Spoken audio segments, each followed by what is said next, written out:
안녕하세요. 크립토 노마드입니다. 우리나라는 추석 연휴라서 몸도 마음도 휴식 모드에 조금 더 가깝지만 해외 마켓 주변에 자리한 여러 가지 상황들은 꽤나 흥미진진하게 흘러가고 있습니다. 먼저 뉴욕 증시는 3대 지수가 혼조세를 보이면서 한 주를 마감했습니다. 개인 소비 지출 PCE가 둔화됐다라는 소식이 더해졌지만 연방정부 셧다운 가능성이 커지면서 시장을 압박했습니다. 정부 셧다운 우려가 고조되는 가운데 그래도 인플레이션 상황이 최악의 경로를 향하지 않고 있다는 점은 다행이라면 다행인 부분입니다. 연준이 가장 중요시하는 인플레이션 데이터 근원 PCE는 전월 대비 0.1% 상승하면서 시장의 전망치 0.2%보다도 낮게 나와줬습니다. 전년 동월 대비로 봐도 3.9%로 나왔는데 이건 8월의 4.3%보다도 낮고 2020년 11월 이후 최저 수준이기도 합니다. 물론 인플레이션 목표치 2%에 비해서는 여전히 2배 수준입니다. 금리 선물 시장에서 11월 금리 동결 가능성은 85% 위에 자리하고 있는 그런 상황이 이어지고 있습니다.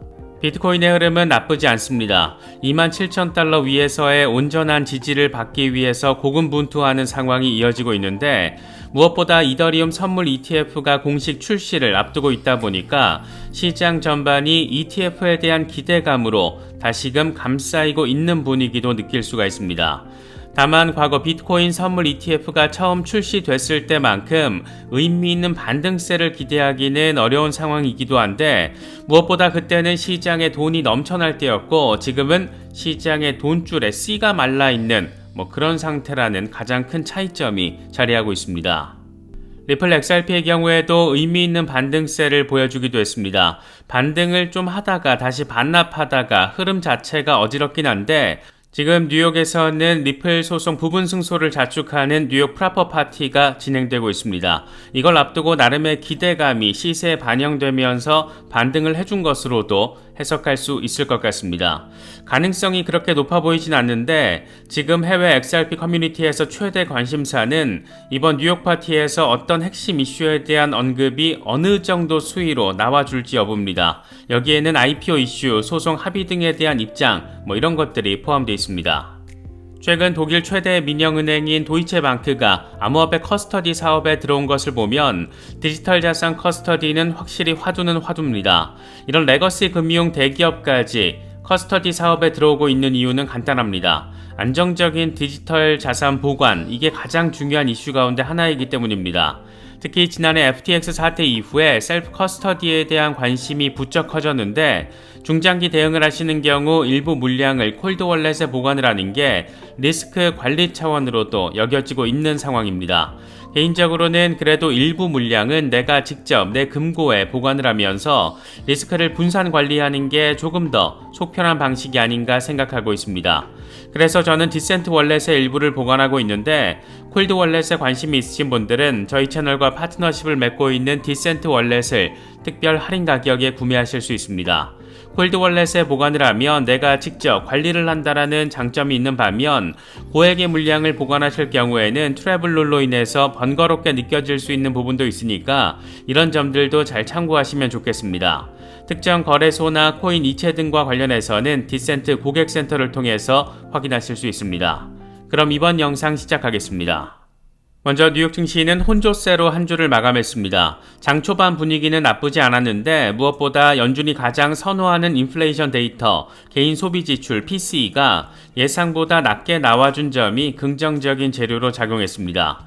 하지만 당장 10월 1일부터 연방정부 셧다운 가능성이 고조되다 보니까 시장 전체가 압박을 받았습니다. 9월 한 달을 통틀어서 월간 단위로 보면 S&P 500은 4.9% 빠졌고 나스닥은 5.8%, 다우는 3.5% 하락했습니다. 일단 근원 PCE 상황이 나쁘지 않다라는 점은 금리 인상 이슈의 관점에서는 긍정적인 부분으로 바라볼 수도 있습니다. 종합 PCE는 고유가의 영향으로 인해서 전월 대비 0.4% 올랐지만 식료품과 에너지 가격을 제외한 근원 PCE는 전월 대비 0.1% 상승하면서 시장의 예상치 0.2%보다 낮았습니다. 전년 동월 대비로는 3.9% 올랐는데 이건 8월의 4.3%보다도 낮고 2020년 11월 이후 최저 수준이기도 합니다. 근원 PC를 통해서 연준의 노력이 그래도 조금은 약발이 먹히고 있구나 이렇게 생각할 수 있는 여지가 좀 더 생긴 것으로도 바라볼 수 있는데 이런 분위기는 금리 선물 시장에서도 느낄 수가 있습니다. 현재 CME 페드워치를 보면 11월 FOMC에서 금리 동결 가능성은 81% 수준에 자리하고 있고 11월의 경우에는 금리 동결 가능성이 64% 수준, 0.25%포인트 인상 가능성이 31.4% 수준으로 확인되고 있습니다. 물론 근원 PCE 전년 대비로 보면 여전히 연준의 목표치에서 2배 수준이기 때문에 금리가 동결될 거라고 막연히 기대하긴 어려운 상황이기도 합니다. 미국 연방정부 셧다운 가능성은 시간이 갈수록 고조되고 있습니다. 수정 예산안이 하원을 통과하긴 했지만 공화당 강성들의 요구사항이 많이 담겨있다 보니까 민주당이 다수를 차지하고 있는 상원에서 이걸 그대로 통과시킬 가능성은 낮기 때문입니다. 물론 연방정부 셧다운 자체가 경제 전반을 즉각적으로 어마어마하게 흔들지는 않을 겁니다. 다만 우려스러운 것은 이게 장기화될 경우인데 일주일마다 GDP가 0.1%씩 줄어든다라고 하니까 이게 간단치 않은 이슈인 건 분명해 보입니다. 과거 셧다운 사례를 보면 셧다운 전후로는 달러는 약세, 금의 경우에는 셧다운 이후 평균 2% 상승했습니다. 비트코인의 경우에도 금과 같이 리스크 해지 역할을 해준다라면 오히려 이번 셧다운 이슈가 나름의 반등 소재가 될 가능성도 생각해 볼 수 있습니다. 증시는 어수선한 흐름을 확인했지만 비트코인은 그래도 의미 있는 저항 돌파 시도를 이어가고 있습니다. 27,000달러 위에서 온전한 지지를 확인해 주는 것이 가장 중요한 포인트인데 이더리움 선물 ETF 공식 출시 일정을 앞두고 있다 보니까 암호화폐 시장 전반에 기대감이 자리하고 있는 모습입니다. 공포 탐욕 지수는 하루 전보다 1포인트 빠진 47을 기록하면서 중립 단계가 이어지고 있습니다. 비트코인 도미넌스는 50% 주변에서 횡보하는 상황이 지속되고 있습니다. 현재 비트코인의 흐름과 관련해서 코인텔레그래프의 기고가 라케시 우페드히에는 황소 세력이 비트코인을 20일 지수이동 평균 26,534달러 위로 끌어올렸지만 곰 세력은 다시 이 아래로 가격을 끌어내리려는 시도를 이어가고 있다라고 진단했습니다. 이동 평균은 강세 크로스 직전이고 RSI도 플러스 영역에 있어서 황소가 유리한 상황, 그래서 27,500달러 돌파 테스트가 진행될 수 있다. 이후에 28,143달러 오버헤드 저항까지 상승할 수 있지만 이 부근에서 황소와 곰의 대결이 치열할 것이다. 만약 26,000달러까지 다시 후퇴를 한다라면 24,800달러 강력한 지지라인까지 급락할 가능성도 자리하고 있다. 이렇게 분석을 했습니다. 사실 지금 현재 주류 마켓 최대 관심 포인트는 단연 이더리움 선물 ETF 출시 이슈입니다. 이와 관련해서 블룸버그 ETF 전문 애널리스트 에릭 발추나스는 현지 시간으로 10월 2일 오전 9시 반에 시작되는 이더리움 선물 ETF 경주에 참가할 9개의 펀드가 준비됐다. 이렇게 많은 ETF가 같은 날 출시되는 것은 전례 없는 일이다. 현물 ETF에 대한 실험이자 좋은 선례가 될 것이다. 이렇게 말하기도 했습니다. 투자자로서 관심사는 과연 이더리움 선물 ETF가 동시다발적으로 시장 출시가 이루어졌을 때 과거 비트코인 선물 ETF가 처음 출시됐을 때처럼 어마어마한 시세 반등이 나와줄 수 있을지 여부입니다. 결론부터 정리를 하면 그럴 가능성이 지금 단계에서는 그렇게 높지 않다라고 바라보는 것이 더 적확하지 않을까 생각됩니다. 비트코인의 지난 전고점 69,000달러는 비트코인 선물 ETF 출시라는 호재가 극적인 재료 역할을 해줬습니다. 이때 첫 데뷔했던 게 프로쉐어스의 비트코인 선물 ETF였는데 사흘 만에 펀드 규모가 10억 달러 수준, 이건 ETF 역사에서 최단기간 10억 달러라는 나름의 기록이기도 합니다. 그렇게 비트코인 전고 돌파까지 이뤄내게 만들었는데 과연 이번 이더리움 선물 ETF도 그런 어마어마한 반등을 이뤄낼 것인가? 이건 직접 비교가 조금 어려운 부분이 자리합니다. 지금은 재정 확장기가 아니라 아주 빡센 통화 긴축기에 해당하기 때문에 다시 말해서 시장에 돈이 왕왕 풀리던 그때와는 정반대로 돈줄이 아주 그냥 씨가 말라있는 그런 상황이기 때문입니다. 이번에 이더리움 선물 ETF의 첫 주인공이 된 바네크의 경우에는 물론 아주 긍정적인 가격 전망을 제시해 놓은 상태입니다. 이건 지난 5월에 바네크가 공개한 이더리움 가격 전망 리포트 내용인데 바네크는 2030년까지 이더리움이 11,800달러로 상승할 것으로 기대하고 있습니다. 결국 중장기 투자자로서 우리가 잘 체크해야 하는 포인트는 1차적으로는 2025년, 2차적으로는 2030년 이 정도로 얼추 정리가 가능할 것 같기도 합니다. 리플과 관련해서는 지금 뉴욕에서 리플 소송 약식 재판 부분 승소를 자축하는 프라퍼 파티가 열리고 있습니다. 줄 서서 입장하는 모습들, 파티장 내부 사진들, 뉴욕 타임스퀘어 전광판을 장식한 리플레저 광고, 이런 장면들이 지금 커뮤니티를 통해서 적극적으로 공유되고 있습니다. 관심을 모았던 IPO 이슈, 소송 합의 관련 이슈, 이런 내용들이 올라오지 않는 걸 보면 아직까지는 말 그대로 파티 성격의 행사 진행이 이어지고 있는 게 아닐까 생각됩니다. 사실 이번 프라퍼 파티를 통해서 IPO 스케줄이나 소송 합의와 관련된 리플랩스의 공식적인 스탠스를 공개하는 건 이슈 자체가 또 워낙 무거워서 가능성이 높지 않다라고 바라보고 있는데, 그럼에도 불구하고 분위기 자체가 아주 후끈거리는 것은 그만큼 리플 IPO, 리플 소송 등에 대한 기대감, 이런 것이 아주 크기 때문이라고도 생각해 볼 수 있을 것 같습니다. 이와 관련해선 애널리스트 린다 존스가 지난 6월에 꽤나 그럴듯한 견해를 밝히기도 했었는데, 이 양반은 세 가지 상황을 제시하면서 리플이 IPO를 더 빨리 할 것으로 보인다, 이런 점을 강조하기도 했습니다.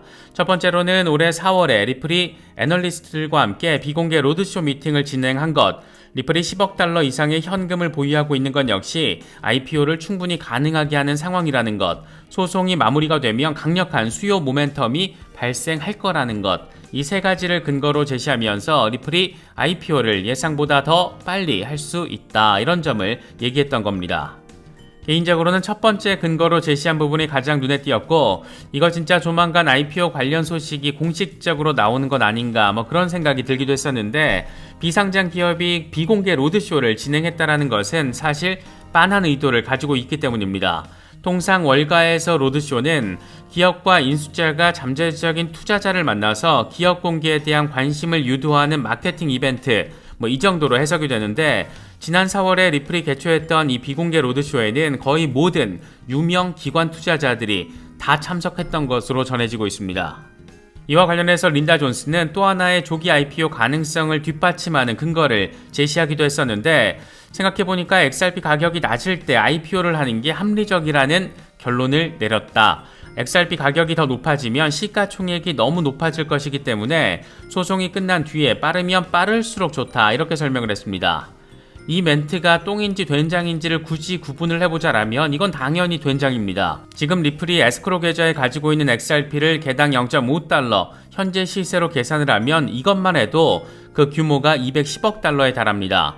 그러니까 리플로서는 XRP가 1달러, 10달러 이런 숫자를 보이면서 가격 폭등을 해버리면 기업 가치가 너무 높아지게 되는 그런 부담이 생기기 때문에 소송이 끝난 직후에 IPO 가능성, 이런 얘기로 바라볼 수가 있습니다. 과연 리플랩스가 그려가고 있는 디파이 혁신은 어떤 모습으로 우리 삶에 자리하게 될 것인가, 이게 참 사람 가슴 벌렁벌렁하게 만드는 그런 부분인데, 이와 관련해서 최근 대형 레거시 금융기업들과의 관련성을 이어가고 있다는 점은 참 반가운 지점입니다. 특히 각국 중앙은행들과의 협업 상황이 굉장한 의미 포인트인데, 리플이 만약 G7 국가들 수준의 선진국 중앙은행의 채택을 받게 된다면 기존의 CBDC 파트너십과는 꽤나 차별화된 부분을 느낄 수 있을 거라고 생각됩니다. 이와 관련해서 우리가 기억하면 좋을 이슈가 있는데, 국제결제은행 BIS가 CBDC 활성화를 위해서 진행하고 있는 프로젝트 마리아나입니다. 여기에는 BIS 혁신센터, 싱가포르 통화청, 프랑스 중앙은행, 스위스 국립은행 등이 참여하고 있는데, 외환 결제의 효율성, 보안, 투명성을 개선하는 게 목표입니다. 쉽게 말해서 각국 중앙은행 CBDC를 통해서 국경 간 송금 혁신을 일구겠다는 겁니다. 그런데 이번에 이 프로젝트 마리아나와 관련해서 의미 있는 소식이 더해졌습니다. 프랑스, 싱가포르, 스위스가 도매형 CBDC 국가 간 거래 테스트를 마쳤다는 소식입니다. 퍼블릭 블록체인 디파이 기술을 활용해서 모의 금융기관 사이에서 가상의 유로, 싱가포르 달러, 스위스 프랑 결제 테스트가 잘 진행됐다는 겁니다. 그래서 지금 주목받고 있는 게 프랑스와 리플의 관련성입니다.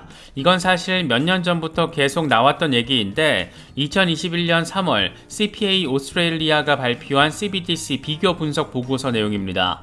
프랑스 중앙은행이 디지털 유로 발행을 위한 플랫폼으로 리플과 XRP를 사용하는 것을 검토하고 있다. 리플은 이더리움 대체 플랫폼으로서 다른 블록체인에 비해서 중앙화 수준이 높아 CBDC 모델로 다수 은행들이 주목하고 있다. 이런 내용들이 포함되어 있습니다.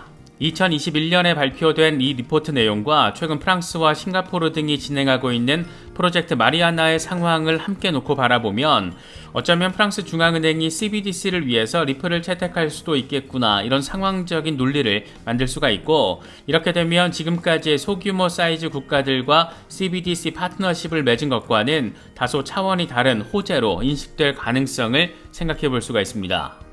이런 상황에서 암호화폐 분석가 빌브 우가 제시한 XRP 가격 분석은 꽤나 사람 설레게 만드는 내용입니다. 여기서 활용된 통계 측정 값은 G스코어인데 최근 이 지표를 보면 역사적 패턴의 반복 가능성이 포착됐다는 게 핵심입니다. 복잡한 내용들 빼고 결론만 정리를 하자라면 패턴의 반복성을 통해서 XRP는 3.15달러를 돌파한 뒤에 6.1476달러, 이후에 24.7229달러, 그리고 나서 39.8903달러로 폭발한다라는 내용입니다. 지금 0.5달러 수준에서 무려 7,918% 급등을 해야 가능한 그런 액수입니다. 소송이 잘 마무리가 되고 프랑스 정도의 선진국 중앙은행과 CBDC 파트너십을 맺는다라면 7,900% 수준은 아니더라도 의미 있는 반등세가 확연하게 나와주지 않을까, 괜히 더 기대감이 느껴지기도 합니다. XRP 맥시멀리스트 다크 디펜더의 분석은 조금 더 전폭적입니다. 차트는 뉴스보다 더 많은 걸 우리에게 이야기해준다. XRP는 3달러 위 올타임 하이 존에서 그리 길게 머무르지 않을 것이다, 이렇게 설명을 하면서 0.2달러에서 0.5달러까지가 축적 구간, 이후에 3.5달러 부근이 올타임 하이 구간, 그리고 나서 메인 타겟 구간으로 205달러 부근을 표시해놨습니다. 뭔가 꼭 벌어질 것만 같은 느낌이 드는 것도 역시나 꼭 기분 탓만은 아닌 것 같습니다. 이 같은 와중에 암호화폐 전반의 혁신적 사례의 현실적 적용과 관련된 소식도 더해졌습니다. 글로벌 금융기업 HSBC가 FCF페이를 통해서 암호화폐를 활용해 모기지 대출금을 결제할 수 있게끔 한 겁니다. 해당 토큰들의 면면도 화려한데 비트코인, 이더리움, 리플 등 메이저를 비롯해서 도치코인, 시바이누 등 출생이 밈코인인 코인들도 포함되어 있습니다. 밈코인들에게 페이먼트 기능의 유틸리티가 더해지는 상황도 재미있고, 이게 또 하필 부동산 모기지 대출금 결제를 크립토커런시 기반으로 구현한다는 게 개인적으로는 더 재미있는 포인트로 생각됩니다. 아시는 분들은 아시겠지만 HSBC 은행은 스탠다드 차타드 은행, 또 중국 은행과 함께 홍콩 달러를 발권하는 곳입니다. 홍콩 통화청은 지금 홍콩 디지털 달러 CBDC와 관련한 프로젝트를 진행하고 있는데, 단순히 CBDC를 발행하는 수준이 아니라 기존 자산을 NFT화 시켜서 토큰화하는 작업에 대해서 리서치를 빡세게 진행하고 있습니다. 특히 부동산 NFT와 관련된 부분을 리플과 함께 진행하고 있는데, 부동산 자산을 토큰화시키고 이 과정에서 벌어지는 결제를 CBDC로 진행을 하고 부동산 대출금도 CBDC로 주고받게 만드는 나름의 의미 있는 수준의 혁신 구현 시도를 지금 진행하고 있습니다. 그런데 홍콩 달러를 발권하는 HSBC가 부동산 모기지 대출 결제를 기존 코인으로 가능하게끔 구현한 상황, 이건 홍콩 통화청이 추구하고 있는 미래적 혁신과 어느 단계에서는 교집합을 만들 것이라는 점에서 더 기대감을 갖게 만드는 부분입니다. 특히 HSBC는 기존에도 XRP에 대해서 우호적인 평가를 했던 곳인데, 이 문서는 HSBC가 발행했던 거고 제목은 자본시장에서의 분산 원장 기술, 부제목은 증권 서비스의 미래 트렌드, 게임 체인저, 이렇게 달려 있습니다. 그런데 이 게임 체인저, 이걸 설명하면서 예시로 들고 있는 게 XRP입니다. 분산 원장을 사용하면 절차를 간소화해서 비용을 줄이고 시간도 줄일 수 있다. 예를 들어서 리플의 XRP는 실시간 국경 간 결제를 제공한다. HSBC의 외환 거래 툴은 첫해 6년 동안 2,500억 달러 규모의 300만 건 이상 기업 간 외환 거래를 처리했다, 이렇게 설명을 했습니다.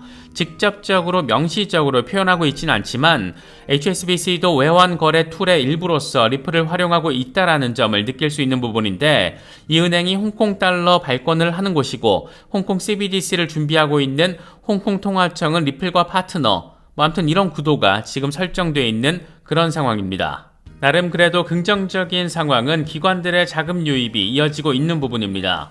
이와 관련해서 유투데이는 지난주 암호화폐 투자 상품 가운데 XRP 자금 유입이 700%나 급증했다라면서 확실한 선두주자가 됐다라고 의미를 부여했습니다.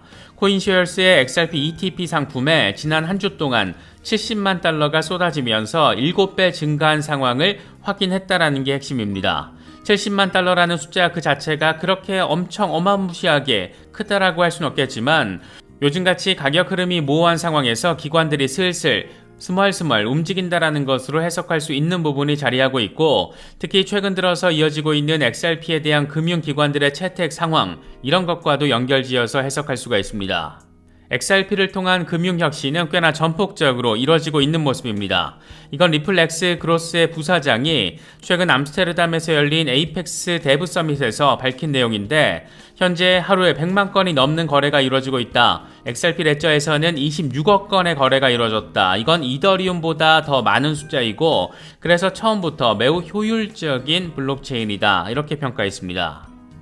실제로 XRP 레저에서의 거래 건수는 3월 19일 연간 최고치 235만 건 이상을 기록했고, 지난 8월 대규모 조정에도 불구하고 거래 건수는 100만 건 이상을 유지했습니다. 반면 비트코인의 1일 평균 거래 건수는 40만 건이라고 하는데, 이걸 비율로 따지면 XRP의 거래가 150% 이상이 됩니다.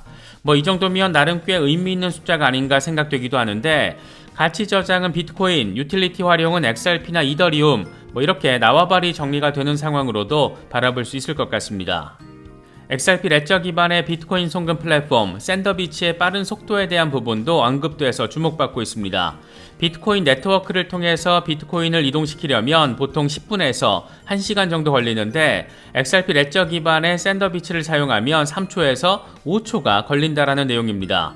상호 운용성과 확장성의 한계가 이렇게 하나하나 깔끔하게 박살나고 있다라는 점 선명하게 느낄 수 있는 그런 부분입니다. 이번에 준비한 영상은 여기까지입니다. 시청해주셔서 감사합니다. 지금까지 크립토 노마디였습니다.